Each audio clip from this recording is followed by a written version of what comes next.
국회는 중첩되고 연결된 위기 속에서 임기를 시작했습니다. 민생과 개혁의 위기, 신뢰의 위기, 입법권의 위기입니다. 무엇보다 국민의 삶이 위기입니다. 새 정부가 출범하고 2년이 지났는데 국민의 삶은 조금 더 좋아지지 않고 있습니다. 오히려 나빠졌다는 평가가 압도적입니다. 경제적으로도 사회적으로도 정치적으로도 그렇습니다. 바로 이 민생과 개혁의 위기 한복판에서 22대 국회는 임기를 시작합니다. 국민은 국회가 고단한 삶에 기댈 언덕이 되어주기를 원합니다. 국민의 생업을 안정시키는 것이 정치의 근본이고, 그래서 정치는 힘이 약한 사람들의 가장 강한 무기가 되어야 한다고 합니다. 해를 거듭할수록 낮아지는 국회의 신뢰도는 국민이 느끼는 절망감이 얼마나 커지고 있는지 말해줍니다. 국회가, 정치가 내 삶의 문제를 해결해 주지 못한다는 체념과 절망, 이것이 22대 국회가 넘어야 할 신뢰의 위기입니다. 핵심입니다. 지난 21대 국회의 법안 폐기율은 64%에 육박합니다. 역대 어느 때보다 많은 법안이 접수됐지만 입법에 반영된 것은 35%에 그쳤습니다. 대부분 3분의 2 가까이는 심사 절차를 다 마치지도 못했습니다.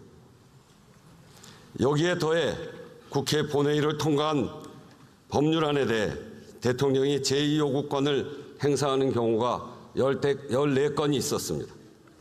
민주화 이후 역대 정권을 통틀어 가장 많습니다. 앞선 35년 동안 행사된 제2요구권은 16건이었습니다. 입법은 국회의 권한이자 책임입니다. 22대 국회에서도 입법권이 제대로 쓰이지 못하면 신뢰의 위기는 더욱 깊어지고 민생과 개혁의 위기는 임계점을 넘을 것입니다. 존경하는 의원 여러분, 국회는 국민의 뜻을 실현하고 국민의 삶의 보탬이 되어야 합니다. 여기에는 이견이 있을 수 없습니다. 문제는 방법입니다. 의견이 다를 때, 대립이 격화될 때 어떻게 그 갈등을 관리하며 앞으로 나아갈 것인가, 세 가지를 제안합니다. 앞서 말씀드린 위기를 유능하고 슬기롭게 헤쳐나가자는 제안입니다. 저의 다짐이기도 합니다. 첫째, 의견이 달라도 합의된 기준은 따릅시다. 주장과 의견은 얼마든지 다를 수 있습니다. 의견의 수도, 의견을 표출하는 방법도 다양해졌습니다. 이제 민주주의는 의견의 다양성을 넘어서 의견이 다를 때 어떻게 할 것인가의 문제입니다. 최소한의 기준이 필요합니다. 우리에게는 이미 그 기준이 있습니다. 크게는 헌법이고 구체적으로는 국회법입니다. 헌법은 국민의 의사결정에 두 가지를 요구합니다. 하나는 국민주권, 즉 입법, 행정, 사법을 통틀어 국가의 모든 결정은 국민의 의사에 반해서는 안 된다는 사실입니다. 또 하나는 국회의 권한은 여야 관계가 아니라 행정부와의 관계에서 나온다는 사실입니다. 입법권, 예산심의, 확정권, 조약의 체결, 비준, 동의권 등 헌법이 명시한 모든 국회의 권한은 국민 주권을 실현하기 위한 삼권 분립의 수단입니다. 헌법이 이렇게 국회 의사결정 방향을 가르친다면 국회법은 구체적인 절차와 규칙을 규정합니다. 헌법과 국회법은 확립된 사회적 합의이고 법적 규율입니다. 과정에서 갈등하고 대립하고 싸우더라도 기왕의 사회적 법적 합의에서는 벗어나지 않아야 합니다. 새로운 합의에 이르지 못하면 이미 정해진 기준을 따라야 합니다. 이것이 22대 국회가 이전과는 달라져야 할 첫 번째 모습입니다. 국회의장도 노력할 것입니다. 민주주의는 토론할 권리와 승복할 의무라고 합니다. 저는 국회의장으로서 의원 여러분의 충분한 대화와 토론을 지원할 것입니다. 소수 의견이라도 소외되지 않게 할 것입니다. 동시에 결정할 때 결정하고 이견이 있더라도 정해진 기준과 결론에는 승복하는 자세를 요청하겠습니다. 국회 의사결정은 물론 행정부와의 관계에서도 이 원칙을 분명하고 단호하게 지키겠습니다.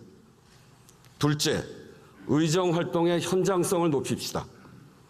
국회는 국민의 뜻을 실현하는 장이고 국정의 민의를 반영하는 통로입니다. 국민의 목소리를 잘 들으려면 현장에 밀착해야 합니다.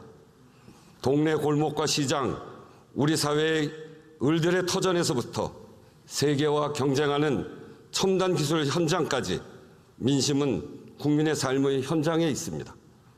현장은 그때그때 달라지는 이벤트가 아닙니다. 정부가 듣는 민심과 국회가 듣는 민심이 그것이 다를 수 없습니다. 무엇이 국민의 뜻인가를 놓고 다툴 것이 아니라 국회의원 한 분 한 분이 더 적극적으로 민심 속으로 들어갑시다. 갈등의 해법도 국회가 할 일도 현장에 답이 있습니다. 어떤 형태든 300명 국회의원 한 분 한 분이 모두 정기적이고 상시적인 민심 청취 수단을 갖고 있다면 우리 국회도 크게 달라질 것이라 확신합니다. 국정의 민심을 전하는 파이프라인이 튼튼해지면 국정 운영도 분명히 달라질 것입니다. 셋째, 사회를 사회적 대화의 플랫폼으로 만듭시다. 삶의 요구가 다양해지고 사회가 분화하면서 문제의 해법을 둘러싼 진단과 갈등의 양상도 복잡해지고 있습니다. 노동, 복지, 주거, 교육, 의료와 같은 일상의제부터 기후위기, 저출생, 지역 소멸과 같은 국가적 난제에 이르기까지 우리 사회가 시급히 해결해야 할 과제 대부분에는 다양한 이해관계와 가치가 얽혀 있습니다.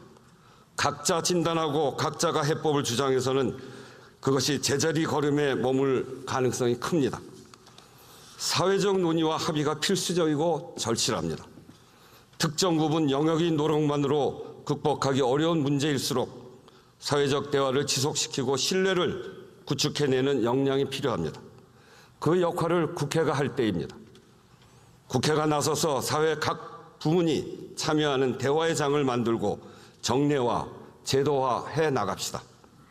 국회의원 개개인은 의정활동에서 현장성을 높이고 기관으로서의 국회는 사회적 대화의 플랫폼 역할을 한다면 22대 국회는 좀 더 구체적인 희망을 만들어 갈 수 있을 것입니다. 국회를 대표해 대통령과 행정부에도 말씀드립니다. 정부는 국회의 입법권을 존중해야 합니다. 존중은 말이 아니라 행동입니다. 존중한다고 주장하는 것이 아니라 상대방이 존중받고 있다고 느끼는 것입니다. 국회가 의결한 법률이 헌법에 위반하거나 대통령의 헌법적 책무를 제약하는 등의 사유가 아니라면 제2요구권 행사는 신중해야 합니다. 특히 국민의 기본권을 해치는 제2요구권 행사는 상권 분립을 훼손하고 헌법을 이탈하는 것임을 분명히 밝혀둡니다. 법 취지를 훼손하고 우회하는 시행령도 안 됩니다. 특별히 여야 원내 지도부에 요청합니다. 국회법이 정한 시한을 지켜 원구성을 마쳐야 합니다. 남은 기간 밤샘을 하는 한이 있더라도 국회법이 정한 기한 6월 7일 그 자정까지 상임위 선임안을 제출해 주십시오. 필요하다면 국회의장도 함께 밤샘할 각오가 되어 있습니다.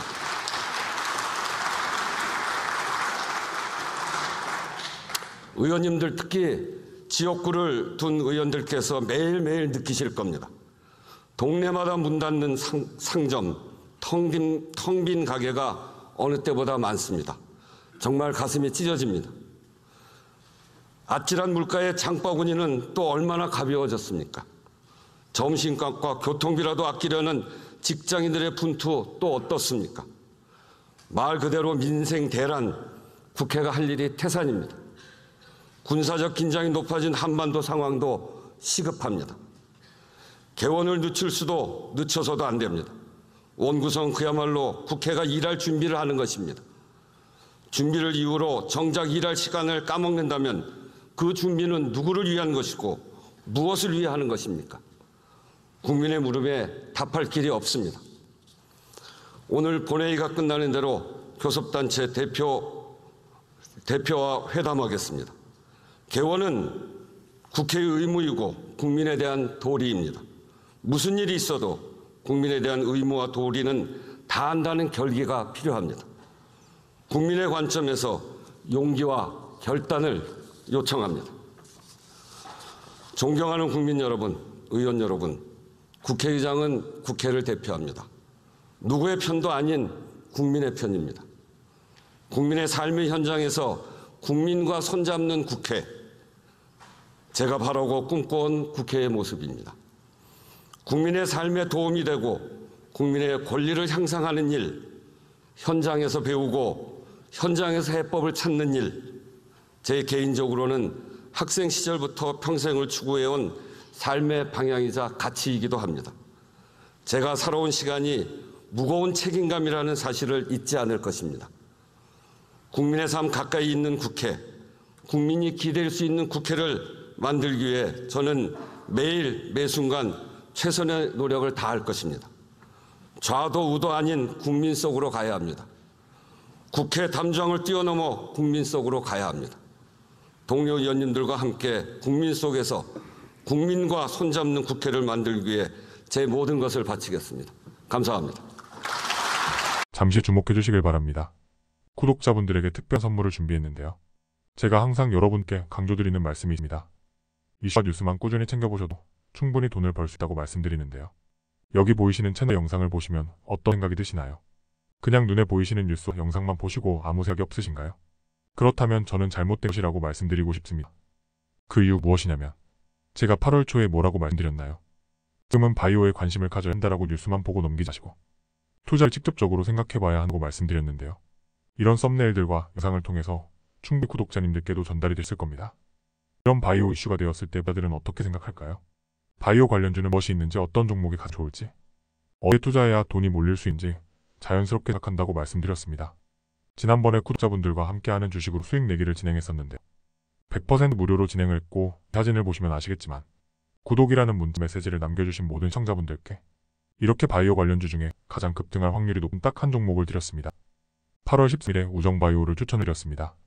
여기 나와 있는 사진을 보시면 정확히 얼마에 매수하고 어떤 종목을 사는지, 어느 지점에 팔아야 하는지 이런 부분들까지 여러분들에게 정확히 알려드렸는데요. 실제로 많은 분들께서 수익을 보셨습니다. 오른쪽을 보시면 아시겠지만 8월 13일에 우정바이오를 소개해드리고 나서 실제로 질이 지나지 않고 이렇게 주가 상한가가 되었습니다. 당시에도 굉장히 많은 분들이 제가 드린 이 종목으로 수익을 내셨습니다. 지난번과 똑같이 구독이라는 문자를 보내주시면 이번에 이슈가 되고 있는 주식 중에 앞으로 대장주의 구실을 하면서 주가가 가장 크게 상승할 한 종목을 시청자분들에게 문자로 종목명과 사고자 하는 시점을 또 알려드리겠습니다. 이 영상을 보시고 계신 시청자분들 중에 종목이 궁금하다 하시는 분들은 남녀도 시간대 상관없이 이렇게 상단에 번호를 항상 남겨놓고 있습니다. 전화번호 010-5638-2209 똑같이 무료 급등 주식 문자를 보내드리겠습니다. 돈을 받는 것도 아니고 투자를 대신해드리는 것도 아니고 부담없이 구독 문자 보내주시면 되십니다. 수익 나신다면 구독과 좋아요 한 번씩 부탁드립니다.